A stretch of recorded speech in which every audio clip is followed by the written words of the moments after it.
Hey guys, what's up? Connor, aka the Music Fanatic here, coming to you guys with another review of another album. This time it's the brand new album by the Red Hot Chili Peppers entitled The Getaway. This album was released, I think, June 17th, 2016. I didn't get to pick it up until like 3 days after that though. But this album is the 11th, I think, studio album by funk rock, alternative rock, former funk metal. There really isn't that much of a way to actually properly describe the Red Hot Chili Peppers music. It's funky, but to fully say that they're just a funk rock band, especially since in my iTunes I just have them under alternative rock, because if I had them under funk rock, that'd be the only funk rock band on my iTunes, so I just label them as alternative rock. But in a nutshell, they're pretty much funk rock. They've been around since the year 1982, that's when they formed, but they rose to popularity in the 1990s with the release of the album Blood Sugar Sex Magik in 1991. It was released and it was a commercial hit, giant commercial hit. It actually stood next to albums like Nevermind and, all the grunge albums that came out at the time. It was the grunge movement, but then this funk album by this funk rock band called the Red Hot Chili Peppers comes out of nowhere and everyone starts to love it. A few years later, they released an album that was kind of polarizing with bands, but you know what? I'll stand up to say that I think One Hot Minute is a pretty decent album. It's not their best work, but it's nowhere near their worst work. Then, finally, in the year 1999, their main guitarist, John Frusciante finally came back to the band and went into the limelight, and they made, in my opinion, their best album, which was Californication. By the way, he was the guitarist on Blood Sugar Sex Magik, and also the lineup that everyone knows for the Red Hot Chili Peppers, in the most part, if they have been a fan of the band for a long time. The main four that everyone knows when it comes to Red Hot Chili Peppers, actually it's usually the main three. And then John Frusciante is usually the fourth guy. But it's always Anthony Kiedis, Chad Smith, and Flea. They've had other drummers in the band and all that stuff, but Chad Smith has been with the band so long that, he's pretty much the drummer of the Red Hot Chili Peppers. Then the year 2006 rolled around. They released their also critical and just an overall amazing double album of Stadium Arcadium, which had some of their best hits that they had in years. Well, actually, the first two songs are the best hits off the album, which were Danny California and Snow slash Heyo. And those two are some of my favorite songs by the Red Hot Chili Peppers. And Danny California was actually the first Red Hot Chili Peppers song I ever heard, thanks to the radio and also thanks to the game Rock Band. Years and years passed, and John Frusciante, I think it was maybe 2008 or 2009. Any gigantic Red Hot Chili Peppers fans that know when John Frusciante left, put that in the comments, because honestly, that's the one part I do not know. But he left the band at some point before releasing their album, which came out in the year 2011, which was the last album they put out before this one, The Getaway, I'm With You. Now, my opinion on I'm With You is actually a lot different than most Red Hot Chili Pepper fans. Most Red Hot Chili Pepper fans kind of view this as, oh, they're taking a step back. It's more mellow sounding, it's not as funky as they were in the past and all that stuff. But honestly, some points on this album, I would have to honestly disagree. Monarchy of Roses, honestly, it's a disco sounding kind of song. Factory of Faith, that's funky as crap. Ethiopia, same thing. Look Around, Adventures of Rain Dance Maggie. And even the last track is a pretty good song that you could probably listen to just late nights all alone, either by yourself or with someone. The song Dance Dance Dance. Above all, I actually love this album when it came out, and it's still one of my favorite albums by the Red Hot Chili Peppers in general. My favorite album by them, of course, is Californication, and second is Blood Sugar Sex Magik, Stadium Arcadium, and By the Way, and then probably I'm With You. Sure, those are their most popular albums, but the Red Hot Chili Peppers are kind of one of those bands where their most popular stuff is their best stuff. Quick little side note, replace By the Way with Mother's Milk, because I just remembered how awesome that album is. So, since it's been since 2011 that Red Hot Chili Peppers have released a new album, and now it's 2016, a full 12, 1, 2, 3, 4, 5, 6. It hasn't been that long. 1, 2, 3, 4, 5, 6. Okay, it's been 5 years. Wow, my math was wrong. I suck at math and I just graduated. But it's been a full 5 years since the Red Hot Chili Peppers have released a new album, and they released this album. The Getaway. The first single released off this album actually kind of got me hyped up for this. The first 30 or so seconds of the song, though, kind of confused the crap out of me. And that's the one thing that I still do take away from the song Dark Necessities. It kind of does confuse the shit out of me. I never knew how to feel about the song until I actually heard the full album. And in the full album wise, it does make sense. And pretty much the song itself is talking about how we need to sometimes embrace the darker side of us than the lighter side of us, because sometimes the darker side of us can be a lot more fun than the lighter side. And it just has that funkiness to the song when Flea starts coming in on the bass and everything with the song. Once this song really gets into it, you know it is by the Red Hot Chili Peppers. There's also an overwhelming theme on this album on most of the songs, including The Getaway, The Longest Wave, Goodbye Angels, Sick Love, or as I like to call them, the trilogy of songs of this, and even the last song, Dreams of a Samurai. For those of you who don't know, Anthony Kiedis, in the last few years, has actually been dating a woman by the name of Helena Vestergaard. Let's go with that. And I think maybe even the first song kind of gets away the point of why they actually recently broke up. Because the song The Getaway, which is the first song off the album, fantastic song, it's one of my favorite songs off the album, is pretty much, it's from the point of view of two people that are dating each other, but they're so far apart in age, they know that it could never last. And that's pretty much the recurring theme on most of the songs off of this album. The one thing I will say is that the beginning, one of the lines in the song Goodbye Angels kind of did worry me a little bit, because the line in the song said suicide right before I met you. I don't really know if it's talking about the girl that he's dating, the Helena Vestergaard girl, or maybe it's talking about like one of his ex-wives or one of his girlfriends, whatever. Like, because we all know from the song, like songs like Under the Bridge and other songs by the Red Hot Chili Peppers that are more serious tone and all that stuff, is that, you know, Anthony Kiedis was like a heroin addict, and he was at one point living under a bridge and everything, and, you know, near suicide and everything.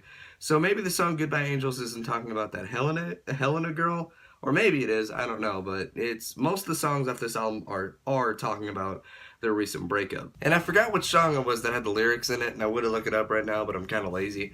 But there also was a line in one of the songs that said, "Too young to be my wife." And you can kind of see like where it would be coming from if he was talking about his recent breakup with that 20-year-old model. Because it is a 32 age difference, a year age difference, so, you know, too young to be my wife and everything does make sense. Another notable song off this album I would probably have to say is the song Feasting on the Flowers. Not just because I think the song sounds good and the overlaying riff behind the song is so catchy and so and the song sounds so grand. That's not the main reason why I think the song is good. It's because most of the lyrics inside of the song kind of sound like they're directly talking about one of their former guitarists named Hillel, I think is what his name is, who actually died in the year 1988 of a drug overdose. And just by the way that the lyrics say, like one of the lyrics in the song is, "I just remember tears of blood that just weren't mine," or something like that. It said something along the lines of that, but yeah, he died of a drug overdose in 1988, and just by the way that the lyrics sound and how genuine they sound when they sing them, it sounds they're like directly talking about Hillel Slovak, I think that's how you pronounce his name. So it's a noteworthy song just because, well, the overall song sounds pretty good, but also that song meaning is so powerful. And a person I gotta give big credit to on this album is actually probably kind of a surprise to most things. It was a surprise to me on their last album, and now it's a surprise to me even more on this album, and that is, I gotta give credit to Josh Klinghoffer, because he has surprised me with the last two Red Hot Chili Peppers albums with the way that he plays guitar. You know, listening to the old stuff by Red Hot Chili Peppers before this album, I'm With You, came out, I was one of the people that was like, John Frusciante's not in the band anymore. But he made all these awesome riffs, and he made all these awesome things that made albums like Californication and Blood Sugar Sex Magic and, you know, Stadium Arcadium and all these other albums by them so great and everything. I can't see this new guy standing up to him. But although I thought less is more on this album, like the way that Josh is playing guitar on this album, it's like less is more. Take, for example, the song The Adventures of Rain Dance Maggie. He's not doing much on the guitar, but it adds so much to the song behind Flea's bass and everything. And that's one thing about this album that is slightly a disappointment in a way. Whenever you listen to a Red Hot Chili Peppers album, whether it be with John Frusciante or Josh Klinghoffer or any guitarist that they have ever had in their band, you always mainly pay attention more to the bass than you do the guitar or the drumming or the vocals on any of their albums. You always pay attention to Flea, because Flea is fucking the best goddamn bassist in the entire world probably right now. I'll probably eat my words on that if I review another album and say he's the best bassist ever for another bassist. But yeah, Josh, for, well, the songs that I can actually hear him play. For instance, on Dark Necessity, I don't know if it's because this album is produced by Danger Mouse. I have nothing against Danger Mouse. He's produced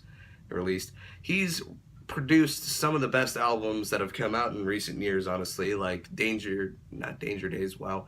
I can't remember the name, Demon Days by the Gorillaz, which is one of the best albums ever made, in my opinion. He made Brothers, I think, El Camino and Attack and Release by the Black Keys, and those albums are great. He made this album, and you'll hear my opinion on this album full-fledged later. I don't want to give it away right now. He also worked on some Gnarls Barkley albums, and those are great, or the Gnarls Barkley album, and that was great. So Danger Mouse is a pretty good producer and a really good bassist slash multi-instrumentalist, but there is one thing that I will say about him. Every album that he has produced for a rock band, they kind of change their sound a little bit in a way. And that doesn't really mean it's a bad thing, don't get me wrong.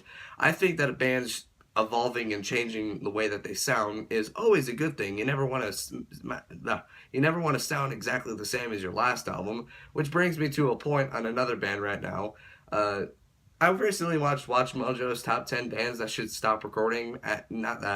Top 10 bands that sold out. And number 1 was Green Day. Fuck you, Watch Mojo. I don't care who voted all this shit and all that. Just because Green Day doesn't sound full-fledged punk anymore than they did in the 1990s, that doesn't mean they fucking sold out. Back to the Red Hot Chili Peppers. On that song, Dark Necessities, it took me about 3 listens until I finally figured out where the hell the guitar was.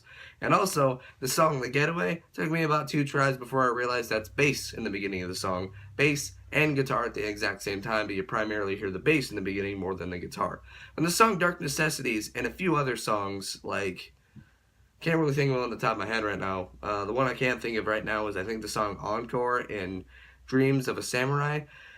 I didn't really recognize when the guitar was coming in and when it was just the piano being played in those songs. And that kind of draws it back just a little bit because, well, they're a goddamn rock band and I can not hear the guitar, which is the primary instrument for a fucking rock band. But you can hear the bass and you can hear the drums throughout this album in many, many, many, many instances. Don't get me wrong. I will say this, though. It kind of seems like Chad Smith is not being as flashy as he usually is. And I don't really think that a drummer should be flashy, but it's goddamn Chad Smith. I mean, the guy is one of the best drummers of the last 20 years, and he has to, he's in the past, he's had to stand up with fucking Flea. He's had to go along with Flea's bass lines and all that stuff. But some of the songs on this album are so simplistic and are so not out there and not that funky and all that stuff. When they do get funky, holy shit they do, like songs We Turn Red and This Tagana Goa. Well, that song's not really all that funky, but it has such the punk vibe to it that it's just awesome. And the bass lines on those 2 songs, and in the song Dark Necessities and The Getaway, are, some of the best bass lines I think that he's put out in a long time. But in some ways, I think Flea is taking a step back and Chad is taking a step back. The biggest examples of that are the songs The Hunter and The Longest Wave. The Hunter, just because it's kind of... That song bored the shit out of me when I listened to it. I'm just going to be honest. That song, it's not necessarily terrible, but the song The Hunter is probably my least favorite song off this album just because there's usually good songs by the Red Hot Chili Peppers that slow it down and everything, but that one was so slowed down and boring that I had to skip it. Almost the same thing with the song The Longest Wave. I think it's just because, like, the way that the song sounds and the way that the chorus sounds and everything, it made me stick through the entire time. But the song The Longest Wave, I don't like Chad Smith's drumming on that song. The reason why is because it's Chad Smith of the Red Hot Chili Peppers, and it's like the most basic, repetitive drum beat he's ever done in his entire life. Now, some of you may be saying, oh, what about the song Feasting on the Flowers? It is Feasting on the Flowers. What about the song Feasting on the Flowers? That had a kind of simple drum beat. Well, here's the difference.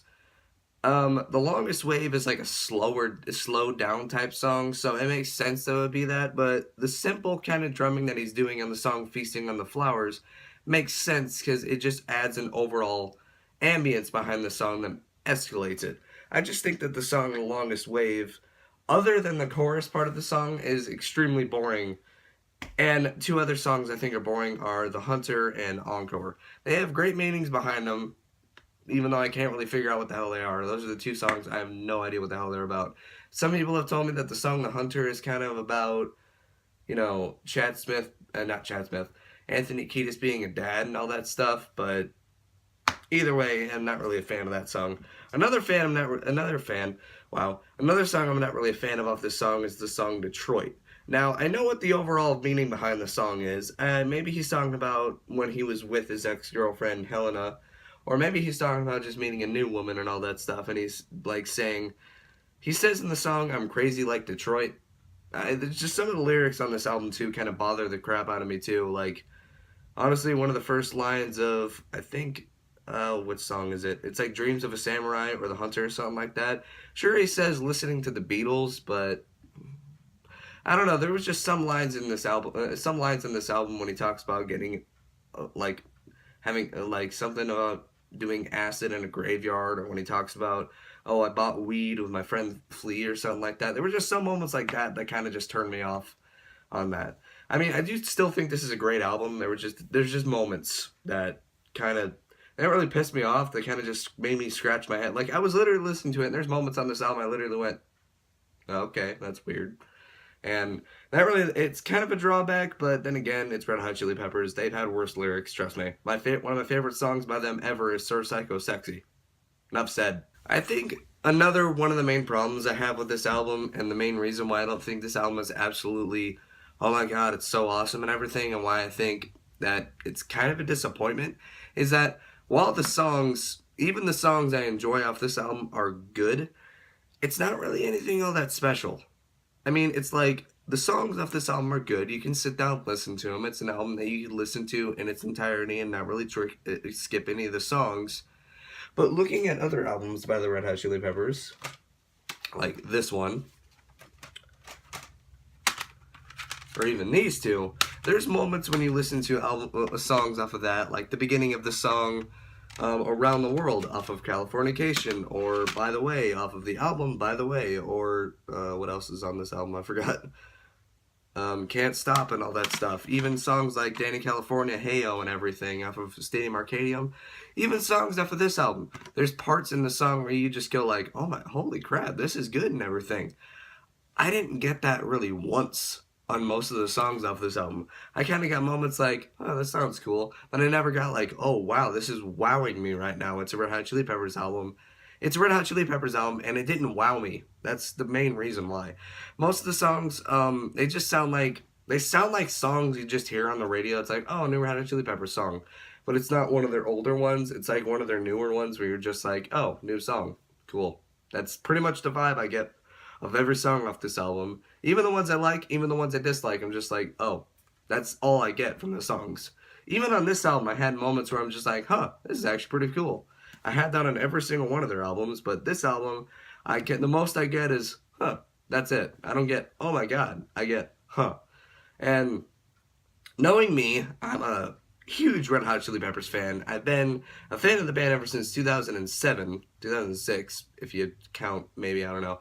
But I've been a fan of the band, and they've been wowing me for years, and this is the first time I have not been wowed by a Red Hot Chili Peppers album. That's a huge step back, that's all I'm saying. And getting back to the whole, how this album was produced and everything, this has nothing to do with Danger Mouse, kinda does, but the way this album was produced, I kind of feel like, with this album it made sense, but this album, some parts of this album kind of just feel too polished, in a way. Like, they just feel like they're way too over professional and made it sound like it's the cleanest goddamn album ever made. With the exception of the song This Turgana Goa, which honestly doesn't really fit when you listen to the rest of the album, because the rest of the album sounds so, it's in the studio and it's so polished and everything, and then This Turgana Goa comes out and it's this raw ass, almost punk sounding song, and it has like, raw sounding production and recording and everything, so I think I like the song a little more for that, but seeing how it doesn't really fit that much for the album, it kind of turns me off on the song a little bit, but some of this album feels a little too overproduced. And me saying all this stuff about this may make you think that I actually think this album is a bad album. I don't necessarily think it's bad. It's just when it comes to the standards of the Red Hot Chili Peppers, this album is eh. And I might piss a lot of people off by saying that, not thinking that this album was an absolute travesty, and I think that this album is just kind of a disappointment. But I loved the overall, like, chill back and just listen to this album and have a good time while listening to this. I didn't want two of them in a row. I kind of wanted, like, them getting back to their old style. And there is elements of their old style in this album. Don't get me wrong, like, parts in the song Dreams of a Samurai, the song We Turn Red, which is a great song off the album, Feasting on the Flowers, Go Robot. I forgot to talk about that song and how it's a song about how they pretty much feel society is acting like robots and everything. It has such a disco type vibe to it. I never thought I'd say a song sounds disco. That's awesome. But that's the song Go Robot. Dark Necessities has elements of their stuff, and the Getaway has Getaway has elements of their old stuff. But there's so much of this album, which I like, thrown into moments on this album that when you mix the songs and how they sound together, it just doesn't really make sense to me all that much. So I don't love this album. I don't hate this album. I don't necessarily like this album. I just think it's okay, but when it comes to listening to this album in the future, I may have to pass a little bit. There's certain songs off this album I'm going to be listening to in the future, rather than just listen to the entire thing. So honest rating off this album, I'd probably have to say is probably a 6.5 to a 7 out of 10. So I do this in every single one of my reviews. Before I end this video, I'm going to be talking about my favorite tracks off this album, and that is going to be I always do half, and there's 13 songs off this album, and I usually cross off just one of them, make it 12. So half of the songs off this album I enjoyed the most would have to be The Getaway, Dark Necessities, We Turn Red, Go Robot, Feasting on the Flowers, and Mr. Ganagoa. Or Dreams of a Samurai. It's pretty much tied right there. But those are the 6 songs that I enjoyed the most off this album. Rating on this album would probably be a 6.5, or maybe even, if I'm generous, a 7 out of 10. It's not a fantastic album. It's not a great album. It's a good album. It's passable, but it doesn't sound like something in the Red Hot Chili Peppers discography that I find myself going back to. So that's pretty much it. If you enjoyed this video, give it a like. If you didn't, okay. In the comment section below, leave me suggestions of albums that you think I should review in the future. Even though I already know which album I'm going to be reviewing in the future, my next review is going to be on the new Blink-182 album, California, which comes out this Friday. By the way, I almost said Californication when I said California. But yeah, the new Blink-182 album, I'm highly looking forward to that. But I have some doubts. Also, new Sum 41 song just came out, and honestly, I'm looking forward to their new album now. I might review it when it comes out. I haven't listened to Sum 41 since like 2006 though, so that'd be interesting. But yeah, so that's pretty much it. That's my review of The Getaway by the Red Hot Chili Peppers. I know most of you who are the people who watch my other reviews are wondering why I didn't go track by track. Well, I guess I'm changing up my style a little bit. So that's pretty much it. 3, 2, 1. I'm done. Subscribe and goodbye.